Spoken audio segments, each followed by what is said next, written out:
1. What is going on, everybody? This is Dave Scott here with Ben Ditch. Say hello, Ben. Hey guys! What is going on, my brother? How are you doing today? I am doing fantastic. It is That's awesome to Friday. hear, so. Get, getting ready to, watch Impact in a few hours. Gonna be And excited for did that. you hear about them moving to Wednesdays? What do you think about that? As long as their product stays consistent, I don't care where they show their show. I'd be happy with it on Mondays, as I tweeted at Yeah, you I earlier mean, today. me too, but it's just, there was nothing better to me than just chilling on a Friday night watching some Impact, but, it's whatever. If they keep their product going good, that's, fine. But anyways, off topicness, we are here today to bring you the Payback 2015 predictions video. I finally have figured out how to record audio or record Skype, so if I ever do some collabs in the future, which I probably won't because Bandicam is hating me right now. It freezes every time I try and pull it up. But I have figured out how to record Ben, as you can obviously hear right now. But we are going to be going down the payback matches on the card this year. And, yeah, Ben is going to run us down since I got to do the intro. So we kind of had to split 50-50 there. So, Ben, why don't you start us off? Well, before I start us off, may I thank myself for allowing you to record the audio? Shut up. Putting my ego aside, let's go to the first match, which is the best team in the world ever created, Curtis Axel and Macho Mandow versus the Ascension. And how do you think this is going to play out, Dave? Well, first of all, I'd like to say that the Fortune Sons were better. Yes. And the Meta Powers are getting the win here. Curtis Axel and Macho Mandow, it's nothing to it. Ascension are basically jobbers. I don't know why they got a mini push and then kind of flopped that show. That shows right there. If you think that the New Age Outlaws beat Goldust and Cody Rhodes, that's how you say it, Dave. Goldust and Cody? Cody Rhodes last year, and then Ascension just comes on and beats the New Age Outlaws no problem just a few months ago, and now they're going to be losing to Sandow and Axel. That does not make sense to me. That doesn't, but in a perfect world where everything makes sense, the Ascension should win here. But what was that? Their first TV time in weeks? True. And And plus, another thing. Go ahead. how can you not love Curtis Axel and Macho Mandow, as I am struggling to keep the picture on that match? I mean, yeah. Hey, somebody messaged me on Skype, but whatever. I'm hoping for one that Sandow keeps his new awesome rocking Hallelujah theme song by CFOS. That was a great song by them. Shout out to those guys. I'm hoping he doesn't switch to some kind of weird Savage remix or whatnot. I'm hoping he keeps that. If he does, I'll be happy. It's just a pre-show. There's not much to debate. Let's move on. As I check my Skype real quick. All right, and the second match of the night will be Naoma, Naomi and Tamina Snuka versus the Bella Twins. Family versus, well, marriage-related family versus blood family. How do you got this going down? This makes me miss AJ. Oh, God. Tamina is a traitor. I want the Bella Twins to win. I would have loved it if they decided to, let's keep her as the same exact gimmick. We'll still have her wear the AJ shirt. Just come down and beat up the Bella Twins. But oh, God. Nikki Bella is the Divas champion. She's got to get this win. Tamina is a dirty betrayer. That's all I'm saying. I don't like Naomi. She's getting Bella. buried. That was All right, so all right, you wanna move on because I got to do the intro. You got to do every single match on the card. Good, just go ahead. Just don't even. Just go ahead. Okay, I'm sorry. We have King Barrett versus Neville. And let me just say something. I'm so happy that they went with King Barrett instead of King Bad News, that JBL continued to refer him as on the King of the Ring special. These are two men. This match has a special appeal to me. You know why? Why? Both of these guys have pyro. I love it, but no, I I'm torn. I do want Neville to win this because I don't know if you saw this. Did you watch the little special one where he surprised a kid who called 911 when robbers got into his home? No. He there was a kid and robbers broke into his home and his mother was home. She was trying to fend him off, and then the kid called 911 on the robbers, and he kind of got brought into a little talk show for his bravery. And he was a big WWE fan. His favorite guy was Neville, and Neville came on and surprised the kid, and I thought that was like really sweet and all that. So I'm pulling for Neville. I'm not. I don't hate Barrett. I just don't really like him that much, you know. So I'm hoping for Neville to win. Realistically, I'd probably see Barrett winning just because he won the tournament and all that. Yeah. So I'll go with Barrett.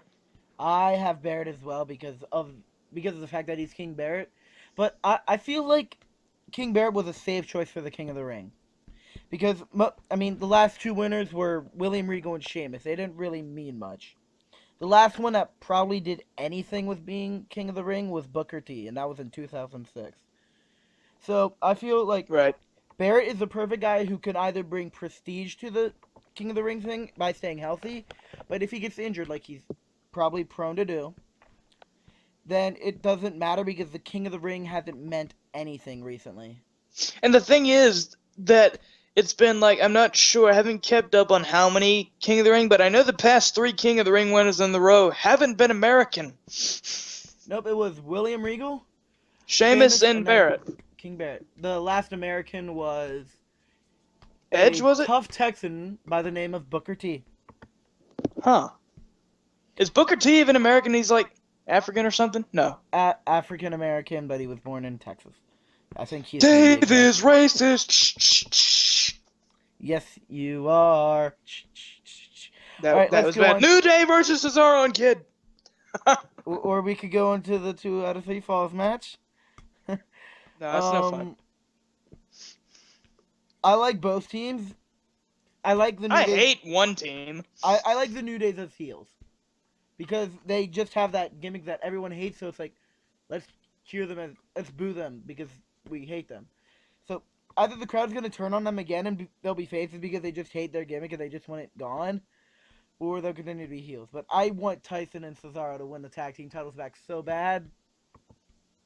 And same here, same here. And the thing I don't get about this, I understand Free Road Rule and all that, but Xavier has been carrying around the titles when should have been Kofi's. Kofi and Big E are the ones defending it, but Xavier has carried on the title for like the past few weeks. Why don't they have Xavier in this match?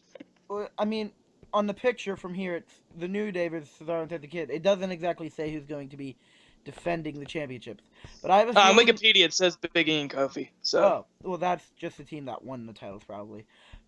But what I think is that eventually Big E and Kofi are going to turn on Xavier because Xavier's getting all egomaniac because they're keeping the titles and everything. And he's the one holding the title saying he's the tag team champions and everything. So if they go with that kind of storyline, then the New Day has to win here. Well, I don't like New Day, and I love Cesaro and Tyson Kidd. I want Cesaro and Tyson Kidd to win, but I think the New Day are going to win. I want Cesaro and Tyson Kidd to win as well, but I also feel that from a storyline perspective, it makes more sense to keep the belts on the New Day. No. Well, no. We can agree No. to disagree. Next No. match: No. Dolph Ziggler No. versus Sheamus. No. Dolph Ziggler versus Sheamus. Okay. All right. Who do you have, Dave? Dolph, I hope to God. I want Dolph to win too, but I'm thinking more of a storyline perspective here, and Sheamus hasn't really had a big win since coming back. Well, think of this. He has, sure, Dolph won the match at Extreme Rules, but it was roll-up, which is one of the weakest way to end a match in history. And Sheamus was really the one who came out on top storyline perspective, and Sheamus has been the one to bully Dolph. So I would feel like Dolph, since the name of the event is Payback, and Sheamus made Dolph kiss where the sun doesn't shine. So maybe Dolph wants to go and get payback on Sheamus. Therefore, Dolph should win the match. Well, I agree with that logic, but Sheamus needs a big win wherever it is, whether it's this pay-per-view or next pay-per-view. Respectful. All right, and then we go to the Ryback versus Bray Wyatt match that just came up out of nowhere. Yay! Dear God, let Bray win. Please let Bray win. I'm Yes, begging you, let Bray win.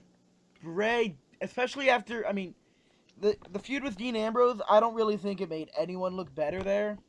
And then obviously with Bray losing to Undertaker and then basically being gone and out for a month with just talking about someone, which happened to be Ryback, Bray needs a win here.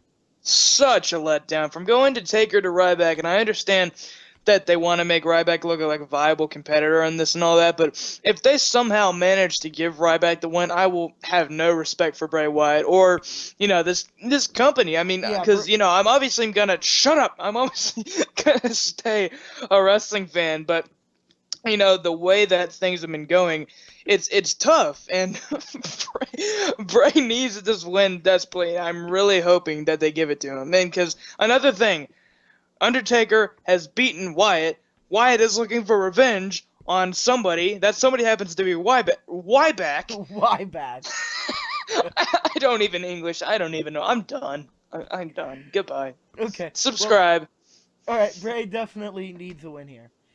But let's go to the match that we all know the outcome: John Cena versus Rusev. I Quit match. John Cena. Did you really even think Rusev had a chance at this? Cena has never, ever lost an I Quit match. They have built him up so that he will never, ever, ever say I quit. And Rusev, the thing I hated, Rusev acted happy when this happened. I mean, this is just another way it's pointing out the obvious, just like what happened at Extreme Rules of giving Rusev a loss in a match without being able to be pinned. And Yes. on top of that, the match 100% favors Cena due to the history. It's a no-brainer here. Yes, of course. So, we already know who's going to win. Let's go on to the Fatal 4-Way for the WWE World Heavyweight Championships. If Rollins does not retain, Kane will be fired. This match I'm going to absolutely love. I cannot wait for this match. Seth, Roman, Dean, and Randy. It's gonna be phenomenal. I'm pretty sure. I'm pretty sure that Seth will retain, and I'm hoping that he will. But I mean, seriously, this is gonna be epic. This is what's making Payback watchable for me. See, I think Rollins retains, but Kane goes out of his way to make sure he doesn't, and Kane gets fired anyways. And then we get set up with a Rollins versus Kane match next month's pay-per-view, which I'm not going to enjoy, but What's next? Money in the Bank? probably. Could. Early predictions for Money in the Bank: Dean Ambrose. Why not? That'd be awesome. That would be awesome. You know the funny thing? Last year at Money in the Bank, I didn't have the network yet. Battleground 2014 was my first pay-per-view I ever watched on the network, and so I was relying on Wikipedia to give me the answers for Money in the Bank 2014, and Wikipedia sometimes screws you up, and sometimes people like to be little jag battle duties and put the wrong stuff. So I originally thought Ambrose won the Money in the Bank, and then it turned out to be Seth. Well, we got our Money in the Bank next predictions video next, so I can describe my scenario for WrestleMania 31 then. And guys, I have talked to Silly Tug over Skype, and don't worry, I have told him he could not make it here tonight due to time and all that, but I have told him that he is setting the date for the Payback review, and that so that he will be able to join us. He can set it on his own terms that me and Ben will probably conform to, because it's been really lonely. We got to do it for WrestleMania. We've really missed him on Extreme Rules and Payback, so we hope to have him next time. So thank you all for watching our Payback predictions video. Ben, anything that you have to add? Well, my usual conclusion. Thank you all for watching. Hope you all enjoyed. Please leave a like, comment, and subscribe, and we'll see you in the next one. Thanks for watching, guys, and be sure to subscribe to both of our channels. Links will be in the description of my video. Ben, do the same, and yeah. Smack that like button, comment down below, and subscribe if you are new and want to see more content like this. And thank you, Ben, for joining me. Smack that like button and comment down below. And I just tried to repeat my outro because you did that. Darn you, Ben! But we'll see you next time, guys. Bye. Alright. And we are